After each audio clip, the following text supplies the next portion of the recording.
Ich heiße Johannes.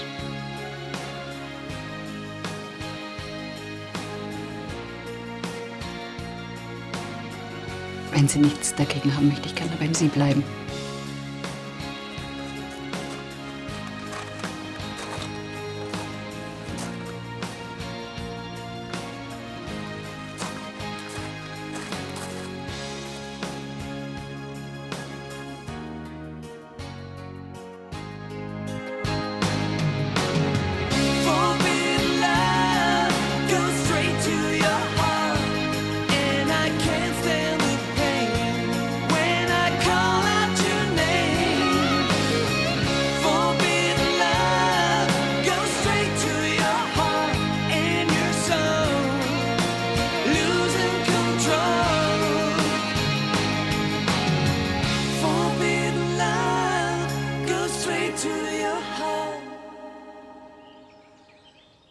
Sarah? Bitte warten Sie. Frau Kepler? Ich muss Ihnen noch was sagen. Ich dachte, zwischen uns wäre alles gesagt. Nein? Noch längst nicht. Ich höre. Ich meine, du hattest recht. Alles, was du gesagt hast, ist wahr.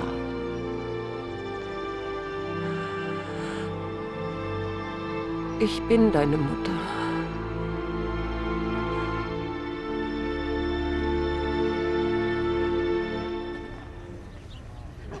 Verstehen Sie mich bitte nicht falsch. Ich fühle mich sehr geschmeichelt, dass Sie mir das Du anbieten.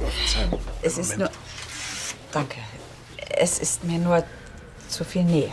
Ist noch Eistee im Kühlschrank? Ja, jede Menge. Ich könnte mich ja noch an einem Radieschen probieren, da bin ich ja mittlerweile Experte. Danke, ich schaffe das schon. Soll ich dir irgendwie helfen, Paul? Nein, das geht schon. Wo sind Konstantin und Lisa? Wo wohl? In Lisas Zimmer. Ist das Gemüse fertig? Die Steaks müssen auf den Grill. Ja, schon unterwegs.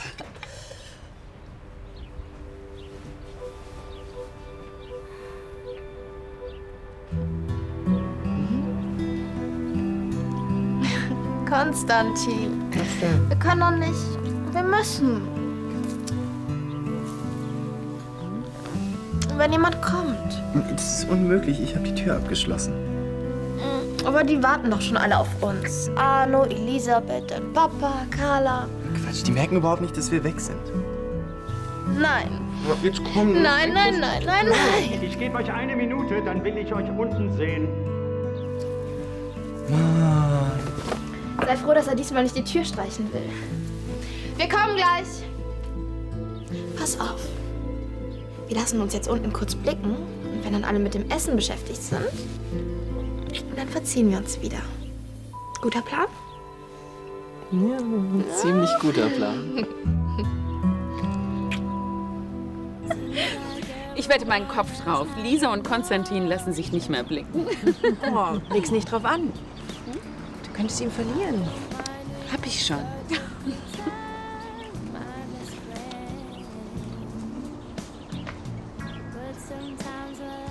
So. Holzkohle gut durchgeglüht? Paul hat alles im Griff. Danke, aber ich glaube, hier grillt er der Chef. Na komm, Paul, mach nicht so ein Gesicht. Bist gleich wieder dran. Versprochen.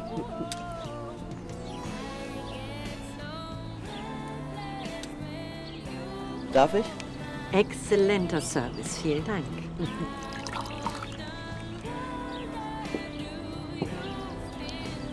Auch noch einen Schluck? Jetzt müssen wir alles ganz schnell wenden. Von jeder Seite 1 Minute scharf anbraten. Klar, ja, Sir. Muss Liebe schön sein. Elisabeth. Was? Ja, gern. Entschuldige, ich war den Moment gerade in Gedanken. Danke. Du machst mich totunglücklich.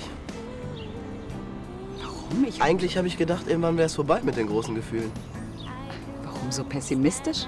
Es kann doch nicht sein, dass Konstantin und Lisa ewig rumturteln. Ach, das meinst du. Ach, warte mal ab. Im Laufe der Jahre wird man ein bisschen gelassener. Und das sagst ausgerechnet du. Meinst du, es bekommt keiner mit, dass du Arno immer noch anhimmelst wie ein Teenager? Arno ist wirklich zu beneiden. Ja, ist ja auch ein toller Mann.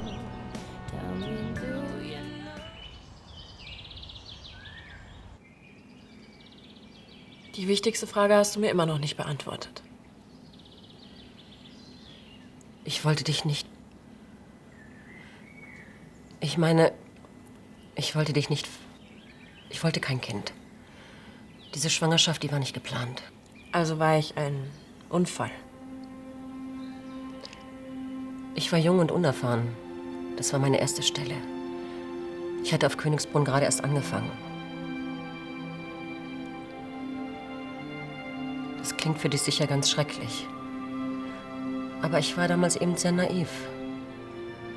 Und du wolltest nicht abtreiben? Nein. Das hätte ich nicht gekonnt. Nein, völlig undenkbar. Aber mich einfach weggeben. Das ging. Wer hätte sich denn um dich kümmern sollen? Ich musste doch arbeiten. Deswegen... Die Adoption schien mir die einfachste Lösung. Dass du das fertiggebracht hast. Mich einfach aus deinen Armen zu geben. Ich habe dich nicht mal gesehen. Die Schwestern haben dich sofort auf die Säuglingsstation gebracht. Klar. So ist es ja auch am einfachsten. Wenn ich dich erst mal gesehen hätte, dann... Glaubst du, dann hätte ich es übers Herz gebracht, dich einfach wegzugeben? Hätte der Vater nicht... Was soll mit dem sein? Hätte der nicht für uns sorgen können.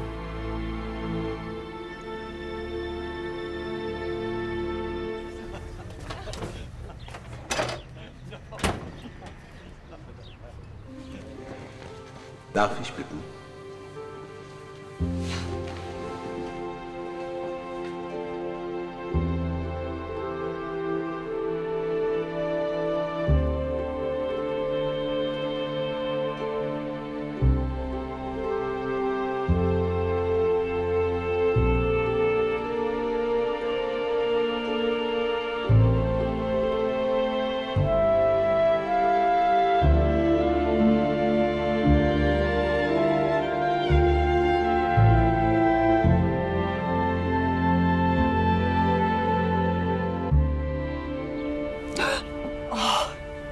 Penny für deine Gedanken.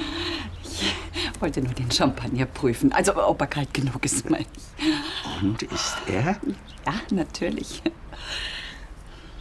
Also, um ehrlich zu sein, habe ich gerade an die Kinder gedacht. Wo Nico sich wohl jetzt gerade rumtreibt. Von Robin haben wir auch lange nichts mehr gehört. Manchmal denke ich, der Junge macht irgendwelchen Blödsinn. Ach, Robin ist erwachsen. Er weiß, was er tut. Mach du doch mal auf. Ja, das ist mal ein leckerer Tropfen. Und du hast schon Angst gehabt, dein Chef könne sich bei uns nicht wohlfühlen. Ich war mir einfach unsicher. Auf jeden Fall ist es schön, dass wir endlich mal wieder einen Tag mit unseren Freunden verbringen. Ja. Arno, die Tür. Die Tür. Die Tür. Die Tür. Aufgeschoben ist nicht aufgehoben. Hallo, Andi.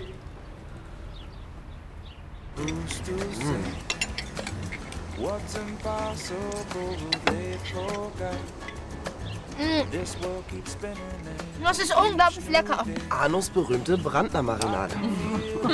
Wow. Kann ich sonst noch was für euch tun? Du bist so gut in deinem Job. Aber 2 Cola wären super. Klar, mein Herz schlägt für die Liebenden. Habt ihr Lisas Ring schon gesehen? Nein.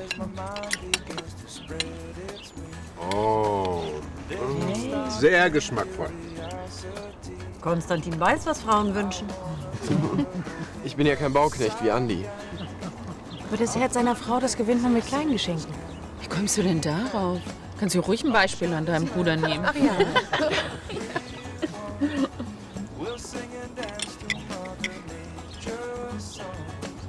Hi, Andi. Ich gehe dann mal Nachschub auf den Grill legen. Entschuldigung wegen der Störung. Ich bin doch gleich wieder weg. Was machst du denn überhaupt hier?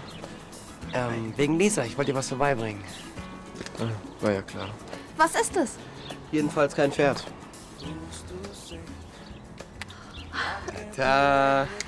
Wow, danke. Das ging aber schnell. Tja, ich hab's im Internet ersteigert. Und es hat die gleichen Funktionen wie dein altes.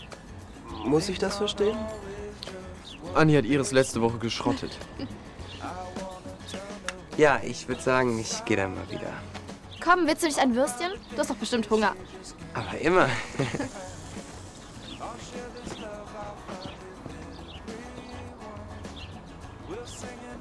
Du hast ihn bei dir übernachten lassen? Obwohl du ihn überhaupt nicht kanntest? Es war halt Liebe auf den ersten Blick. War er... Wie sah er aus? Gut. Mehr nicht? Wenn ich ehrlich sein soll, für mich war er wie ein richtiger Märchenprinz.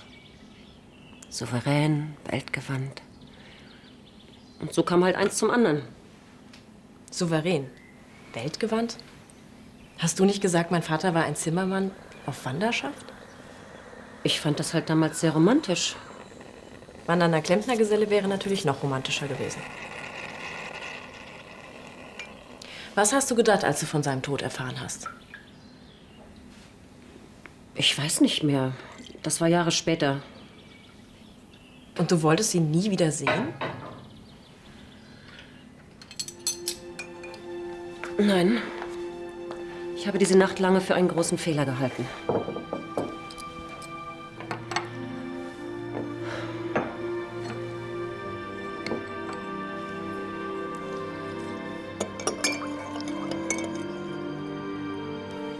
Seit heute denke ich allerdings anders darüber. Ich habe einer schönen und willensstarken Frau das Leben geschenkt, die allerdings auch sehr, sehr dickköpfig sein kann.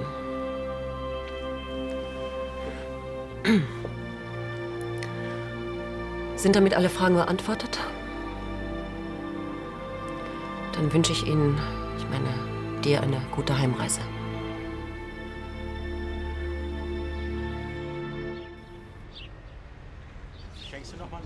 Und? Super. Ach, übrigens, Konstantin scheint ein toller Freund zu sein. Er trägt Lisa sogar ihr Handy aufs Zimmer. Andi, Paul, habt ihr Gläser? Nee, aber ich glaube, wir trinken Bier, oder? Ja, Bier hört sich gut an. Ja, schade, dass der Klerus noch nicht so weit ist. Eine kirchliche Hochzeit, das wäre doch noch romantischer. Er wird hier ohne die berühmte Brandner Marinade gegrillt. Und so lange können wir nicht warten. Also ich finde, wir sollten... Ja, also dann auf das glückliche Brautpaar. Ja.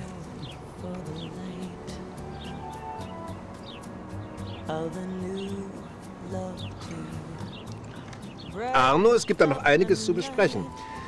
Wir haben da 2 Bräute, wir haben 2 Brautväter. Wir kommen nicht umhin, die Hochzeit gemeinsam auszurichten. Ich glaube, ich brauche Wasser. Du auch? Also um ehrlich zu sein, ich halte diese Hochzeit für zumindest etwas verfrüht, du nicht? Wie jeder weiß, hatte ich auch meine Bedenken natürlich. Aber man lernt dazu. Was meinen Sie, Frau Brandner? Hoffentlich kann Elisabeth ihn umstimmen. Ich muss meinem Mann recht geben. Mir geht das mit der Hochzeit auch zu schnell. Ich hatte gehofft, Sie wären in dieser Frage etwas toleranter. Kann nun mal nicht aus meiner Haut. Ich bin mir nicht böse, wenn du anderer Meinung bist. Nein, was soll ich sagen? Ich sehe das genauso wie du.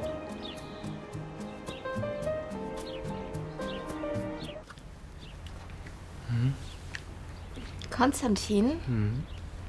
Das können wir nicht machen. Warum nicht? Das war unser Plan. Hast du das schon vergessen? Ja, aber das Fest ist doch auch ganz... Das No Limits wieder auf. Das ist einfach der beste Laden. Mann, wird's auch bleiben, nur weil es da einmal gebrannt hat. Man sollte eben immer einen Andi dabei haben, wenn man eine Party feiert.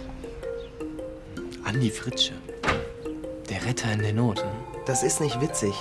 als wir da auf der Straße standen und Lisa plötzlich nicht mehr da war, das war echt krass. Übertreib mal nicht, ja? Wenn Anni nicht so schnell geschaltet hätte, dann... Paul, es ist alles gut gegangen. Und Handy wieder okay? Alles okay.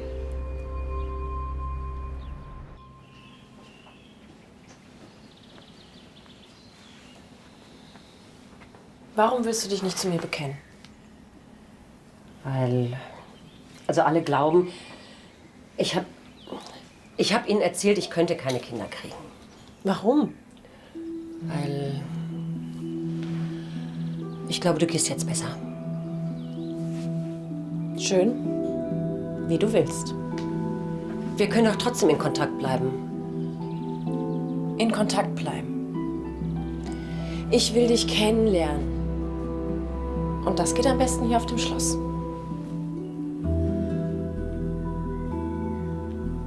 Einverstanden. Aber nur, Ja?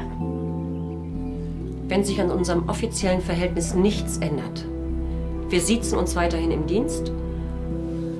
Und niemand, absolut niemand erfährt, dass du meine Tochter bist.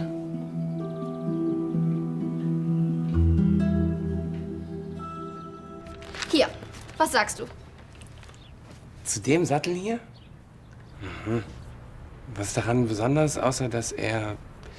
Ja, das ist rot es doch. Die Farbe passt super zu Carlas Pferd. Als ob das Wichtigste bei einem Sattel wäre. Was denn zum Beispiel? Naja, also ich finde es wichtiger, wie er sitzt, zum Beispiel. Da hast du ja so deine Erfahrung, stimmt's? Also ich finde, ein Sattel muss eben auch gut aussehen.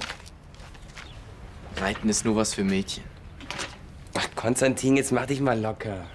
Am Anfang konnte ich mit diesen Kleppern auch nicht viel anfangen, aber inzwischen... Inzwischen... Hast du dich verliebt?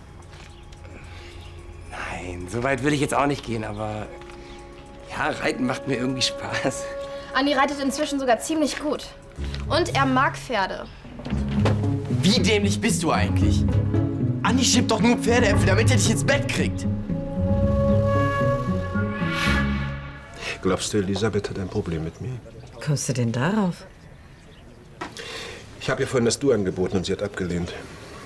Ich duze Arno und sie zu seiner Frau. Ist schon ein bisschen merkwürdig, oder? Na, das finde ich gar nicht. Wahrscheinlich will Elisabeth Berufliches und Privates trennen. Ja, das ist schon möglich, aber ich... Nein, nein, das darfst du auf keinen Fall persönlich nehmen, Johannes. Ich will nichts von Lisa. Wer soll's glauben? Wie war's denn bei Nico? Und bei Jana? Sobald eine Braut brandheiß, brennen wir dir doch alle Sicherungen durch. Das höre ich mir nicht länger an. Es tut mir leid, er ist total neben der Kappe. Genau, entschuldige du dich ruhig für mich. Weißt du, Lisa, junge Fohlen sind manchmal so in der Pubertät.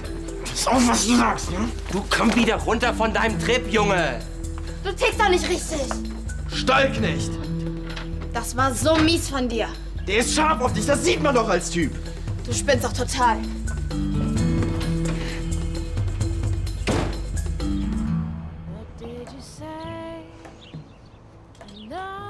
Vielleicht ist es nicht der richtige Moment, aber warum sträubst du dich immer noch gegen die Hochzeit? Ich glaube, es ist wirklich nicht der richtige Moment. Ist Andi schon weg? Ja, der hat sich eben gerade verabschiedet. Wo ist Konstantin? In meinem Zimmer. Hilfst du mir beim Aufräumen? Okay. Ihr entschuldigt mich? Gab's Ärger? Konstantins Eifersucht ist ekelhaft.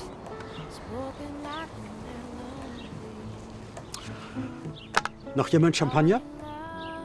Wir sollten deine Bedenken nicht ignorieren.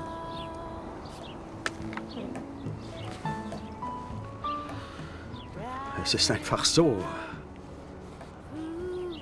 Es hat bei den Brandners in der Vergangenheit schon einige lesbische Erlebnisse gegeben.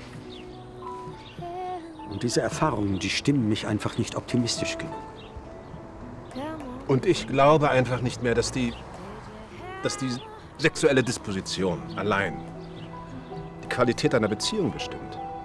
Wenn das wirklich so wäre, müssten alle sogenannten normalen Beziehungen glücklich sein. Ist das so? Ich habe in den letzten 2 Jahren in dieser Beziehung von Carla sehr viel gelernt. Es gibt kein ehrlicheres und reineres Gefühl als die Liebe. Und es gibt kein schöneres Versprechen, das sich 2 Menschen geben können. Wir sollten uns mit ihnen freuen. Wie wahr? Das mag ja alles richtig sein.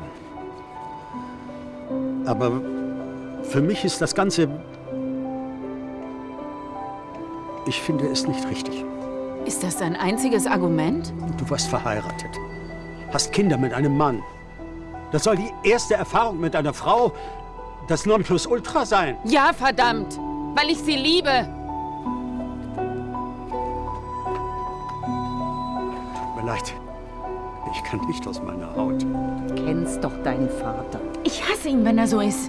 Du verteidigst ihn auch noch. Ja, so ist er nun mal. Arno hat seine Macken. Dafür liebe ich ihn. Dann hat Frau Kepler Sie demnach doch nicht entlassen. Ich musste sie ganz schön bearbeiten. Also normalerweise nimmt sie solche Entscheidungen nicht wieder zurück. Ehrlich. Ja, darauf können Sie sich ganz schön was einbilden. Ja, ich konnte sie wohl irgendwie von meinen Qualitäten überzeugen. Sarah, Frau Kepler? in der Suite von Frau von Anstedt muss die Bettwäsche gewechselt werden. Wird erledigt. Frau Kepler.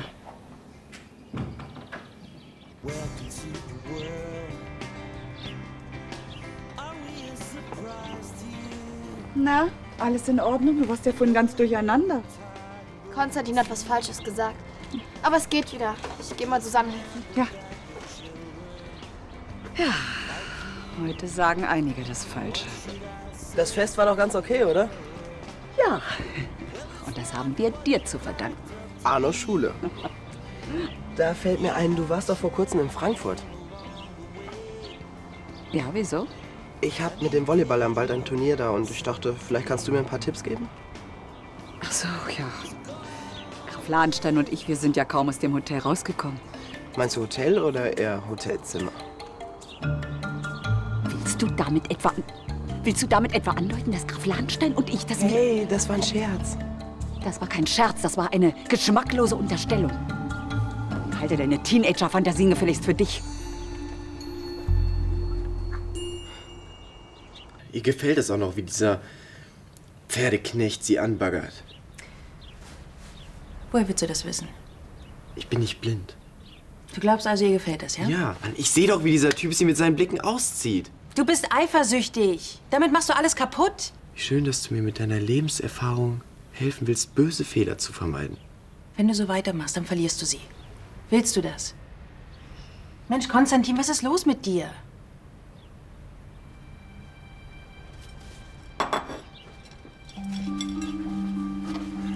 Mann, das war ein blöder Witz.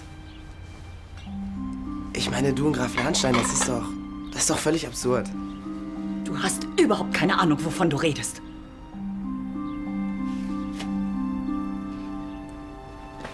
Du bist verliebt in Graf Lahnstein.